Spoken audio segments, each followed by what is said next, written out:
यह लोग आज तक की सबसे बड़ी चोरी कर रहे थे, जिसमें 90 टन सोना था। यह लोग सोने को पिघलाकर छोटे छोटे कंड में बदल रहे थे। यह सारा सोना गवर्नमेंट का था और इन्होंने एक पाइप ढूंढ लिया था। वह पाइप कई किलोमीटर दूर जा रहा था, जहां पर इनके और भी लोग निगरानी में थे। ये सारे सोने के कणों को इसी पाइप द्वारा ले जाने वाले थे। अब ये मशीन को चालू करते हैं और सोने के आने का इंतजार कर रहे थे। इतने सारे सोने से इन सभी की 7 पीढ़ियां बैठकर खाने वाली थी। अब इंतजार खत्म हुआ। सोना पाइप से दूसरी तरफ आ रहा था, जिससे ये सभी लोग बहुत ही ज्यादा खुश हो जाते हैं। यह इनकी जिंदगी की पहली और आखिरी खुशी थी। लेकिन यहाँ से सोना लेकर जाना इतना आसान भी नहीं था। इनकी तरफ कुछ कमांडो भी आ रहे थे। दूसरी तरफ छोटे कणों को पिघलाकर ईंट बनाई जा रही थी। इस खेल में इनका मिशन लगभग पूरा हो गया था। इन सभी ने सोने को पिघलाकर ईंट बना ली थी, लेकिन इनकी लोकेशन के बारे में पुलिस वालों को पता चल गया था। सभी पुलिस वाले उसी टनल की तरफ जा रहे थे। इन लुटेरों को भी यह जानकारी मिल चुकी थी कि पुलिस उनकी तरफ आ रही है। इन्होंने हर जगह पर कैमरे लगा रखे थे। अब ये लोग यहाँ पर बुरी तरह से फंस चुके थे, क्योंकि यहाँ से 90 टन सोना लेकर जाना इतना आसान नहीं था। तभी वहाँ पुलिस वाले आ जाते हैं। सभी लुटेरे घुटने के बल बैठ जाते हैं। इनकी कई महीनों की मेहनत बर्बाद हो जाती है। 90 टन सोना पुलिस वाले लेकर वहां से चले जाते हैं और इन्हें अपनी गाड़ी में बिठा लेते हैं। तभी इनके लीडर को पता चलता है कि वे लोग वहां पर 20 मिनट से बैठे हुए हैं। अब इनको बहुत बड़ा झटका लगने वाला था। ये लोग फटाफट गाड़ी के दरवाजे को तोड़कर बाहर निकलते हैं। बाहर आने के बाद इन्हें पता चलता है कि वे सभी नकली पुलिस वाले थे। इनका पूरा ट्रक जिसमें सोना भरा हुआ था वे लोग लेकर भाग चुके थे। इस कहानी में इनसे भी बड़ा कोई चोर था। इन सभी को बहुत बड़ा झटका लगा। यह आज तक की सबसे बड़ी चोरी थी। शायद वह 90 टन सोना इनकी किस्मत में ही नहीं था, लेकिन ये लोग सोने को इतनी आसानी से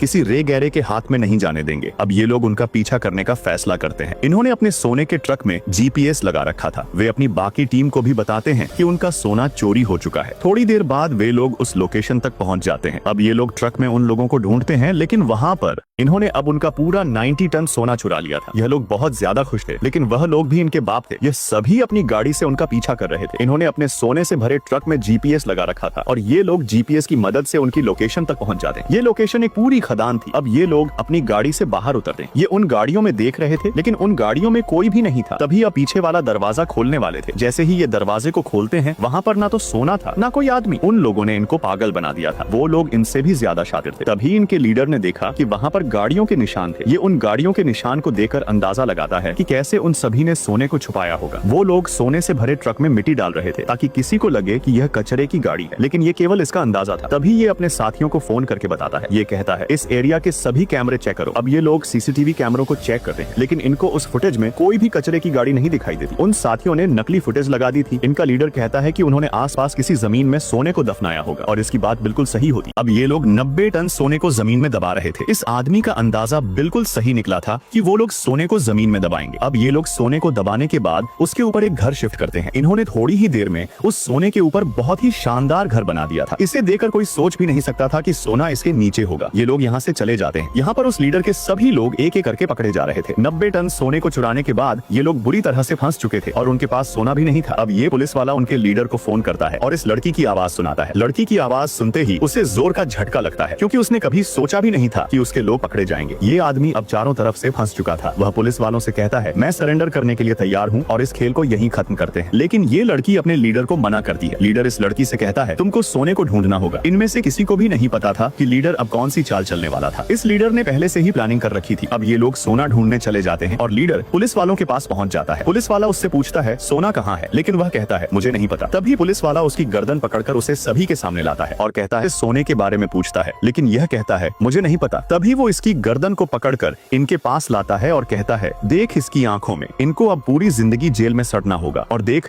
इस लड़की की आंखों में, जब यह जेल से बाहर आएगी तो इसका लड़का 40 साल का आदमी होगा। ये सब तेरी वजह से हुआ है। सभी अपने प्रोफेसर से बहुत ज्यादा नाराज थे, लेकिन वो अंदर से प्यार भी करते थे। अब कर्नल कहता है, जो भी मुझे 90 टन सोने के बारे में बताएगा उसे हमेशा के लिए आजाद कर दिया जाएगा। लेकिन तभी प्रोफेसर कहता है, कर्नल ये इस कहानी का अंत नहीं, बल्कि अभी तो शुरुआत है। आखिर ये ऐसा क्या करने वाला था जो पुलिस की हिरासत में होने के बाद भी इनको चुनौती दे रहा था। तभी इनको पता चलता है कि उस तिजोरी की वीडियो किसी ने लीक कर दी थी, जिस तिजोरी से 90 टन सोना चोरी हुआ था। ये गवर्नमेंट को दूसरा सबसे बड़ा झटका लगा था। ये चोरों का प्रोफेसर बैठे बैठे पूरी दुनिया चला सकता था। और अब ये सभी लोग 90 टन सोने की लोकेशन पर पहुंच गए थे। इन सभी को पता चल गया था कि इस घर को अभी अभी बनाया गया है। ये लोग घर के अंदर जाते हैं, लेकिन उन लोगों ने मेन गेट पर एक सेंसर लगा रखा था, जिससे उनको पता चल जाएगा कि जो भी इस घर के अंदर आता है। अब ये महिला समझ गई थी कि सोने को जमीन के नीचे ही दबाया गया है। ये जमीन के नीचे देखने के लिए कहती है, लेकिन तभी यहाँ पर बहुत सारी गाड़ियां आ जाती हैं, जिनसे बहुत सारे लोग हथियार के साथ निकलते हैं। लेकिन ये लोग भी लल्लू पंजू नहीं थे। यहाँ पर ये लोग अपनी उम्मीद खो चुके थे। एक एक आदमी कहता है, हम लोग यहाँ से अब कभी भी बाहर नहीं निकल सकते। ये लड़का कहता है, पर हम लोग यहाँ से जरूर बाहर निकलेंगे। आदमी कहता है, अब तो हमारा लीडर भी पकड़ा जा चुका है और हमारे पास कोई जादू नहीं है कि हम लोग यहाँ से गायब हो जाएंगे। यहाँ पर ये लड़की कहती है, तुम लोगों को एक रत्ती ई सोना नहीं मिलेगा। ये महिला अपने लीडर और साथियों को छुड़ाना चाहती थी ताकि पूरा सोना गवर्नमेंट के हवाले कर सके। ये महिला उनको एक पर्ची देती है, जो पर्ची इसके लीडर ने दी थी। अब चोरों के लीडर को यहाँ पर पूछताछ के लिए लाया जाता है। कर्नल इससे सोने के बारे में पूछता है, लेकिन वो कहता है, मेरे पास सोना नहीं है। तभी कर्नल अपनी आर्मी को ऑर्डर देता है उन सभी को मारने के लिए। अब ये आर्मी वाले इन सभी को मारने वाले थे। ये कर्नल उनके प्रोफेसर को वीडियो दिखाता है और कहता है कि मेरे एक इशारे पर वो लोग उन सभी का भेजा खोल देंगे। लेकिन चोरों का प्रोफेसर कहता है कि ये सब करने से हम दोनों की हार होगी और वो सोना भी किसी के हाथ नहीं आएगा। कर्नल कहता है, तू कहना क्या चाहता है? प्रोफेसर जवाब देता है, तुमको पूरी मीडिया के सामने भाषण देना होगा कि वो 90 टन सोना हमको मिल चुका है और हमने उन सभी चोरों को आजाद कर दिया है ताकि हमको और कोई नुकसान न हो। वो आगे कहता है, भाषण के दौरान ही तुम्हारे पास वो सोना पहुंच जाएगा। कर्नल कहता है, तू तो हथकड़ी में जकड़ा हुआ है, तू ऑर्डर कैसे देगा? प्रोफेसर जवाब देता है, तुम्हारा भाषण ही हमारे लिए डर होगा। अब कर्नल वैसे ही करता है जैसे प्रोफेसर ने कहा था। वो पूरी मीडिया के सामने भाषण देता है और कहता है कि वो पूरा 90 टन सोना हमको मिल चुका है। तभी सोने से भरा ट्रक उनके पास आ जाता है। अब गवर्नमेंट की सभी मुश्किलें आसान हो चुकी थी क्योंकि उनका सोना उनको मिल चुका था। इधर एक साथी प्रोफेसर से पूछती है, तुमको 90 टन सोना मिला कैसे? प्रोफेसर, जो दिमाग से बहुत तेज था, कहता है, ये सब मैंने पहले ही सोच रखा था क्योंकि मुझे पता था कि क्या होने वाला है। लेकिन तभी पता चलता है कि वो पूरा सोना नकली था। गुस्से में कर्नल उनके पास आता है और कहता है, ये सोना नहीं बल्कि पीतल है। अब कर्नल को पता चल गया था कि वो पूरा 90 टन सोना नकली था। वो गुस्से से सोना लेकर प्रोफेसर के पास आता है और कहता है कि वो पूरा सोना नकली है। कर्नल फोन पर अपने आदमियों को प्रोफेसर के लोगों को मारने का हुक्म देता है। तभी प्रोफेसर कर्नल को समझाने की कोशिश करता है। प्रोफेसर कहता है, कर्नल जरा सोच कर देखो, उसी नकली सोने की वजह से इतनी बड़ी तबाही रुकी है। कर्नल गुस्से से जवाब देता है, तुम लोग पूरे देश का सोना लूट रहे हो। प्रोफेसर शांत स्वर में कहता है, कर्नल मैं एक चोर हूँ, शायद मेरा आने वाला बेटा भी चोर ही होगा, लेकिन ये नकली सोना केवल तुम्हारी नजर में नकली है। सरकार की नजर में ये पूरा सोना असली है। वैसे भी अब सरकार बदलने वाली है और ये नकली सोना दूसरी सरकार को सौंप दिया जाएगा। कर्नल उनकी बातों पर भरोसा नहीं करता और उन्हें मारने के लिए एक गिनती गिनने लगता है। तभी गुस्से में प्रोफेसर चिल्लाकर कहता है, तुम्हें वो असली सोना कभी जिंदगी में नहीं मिल सकता क्योंकि वो सोना हमारे पास भी नहीं है। आखिर में कर्नल मान तो जाता है लेकिन बहुत गुस्से में था। थोड़ी देर बाद वहाँ गोलियों की आवाजें आने लगती हैं। अब कर्नल बाहर आता है और मीडिया के सामने कहता है, हमने उन चोरों को मार दिया और 90 टन सोना हमारे पास है। कर्नल मीडिया के सामने उन चोरों के नाम लेता है जिन्हें उन्होंने मार दिया, लेकिन उनका एक साथी जो पुलिस की कस्टडी में था ये सब देकर रोने लगता है। आखिरकार कर्नल ने सभी चोरों को मार अब सभी चोरों को मार दिया गया था, केवल एक को ही छोड़ा गया था, वह भी पूछताछ के लिए। सभी चोरों को मौत के घाट उतार ही दिया। तभी एक पुलिस वाला फाइल लेकर प्रोफेसर के पास आता है। जैसे ही प्रोफेसर फाइल खोलता है उसे कोई निशान मिलता है। यह निशान उसके अपने ही लोगों ने दिया था और वे लोग अभी भी जिंदा थे। ये सभी चोर दुनिया की नजरों में मर चुके थे। इन सभी ने आर्मी और पुलिस को आसानी से चकमा दे दिया था और असली 90 टन सोना उनके पास था। उन्होंने इतनी बड़ी मुसीबत में भी अपना मुंह नहीं खोला था। पुलिस वाले खुद इन चोरों को दूसरे देश में पूरी इज्जत के साथ भेज रहे थे। अब लॉकर में 90 टन नकली सोना रखा जाता है। असली सोना इन चोरों ने उन लोगों को दे दिया था, लेकिन उसमें से उनका भी हिस्सा मिलने वाला था। अब प्रोफेसर को पुलिस वाले सबका पासपोर्ट देते हैं। सभी चोर एक साथ थे और वे बेहद खुश थे। किसी को अच्छा दोस्त मिल गया था तो किसी को अपना सच्चा प्यार। यह सारा क्रेडिट प्रोफेसर को जाता है जिसने बड़ी से बड़ी मुसीबत में भी अपने लोगों का साथ नहीं छोड़ा। इन्होंने कुछ खोया तो कुछ पाया भी था। खैर अब तो सोना उनके पास था। तभी वहाँ वही महिला आती है जिसने सोने को ढूंढ निकाला था। प्रोफेसर उसके पास जाता है और सोने के बारे में पूछता है। महिला ने प्रोफेसर को सारी लोकेशन बता दी थी। अब उनकी पूरी जिंदगी ऐशो आराम से बीतने वाली थी।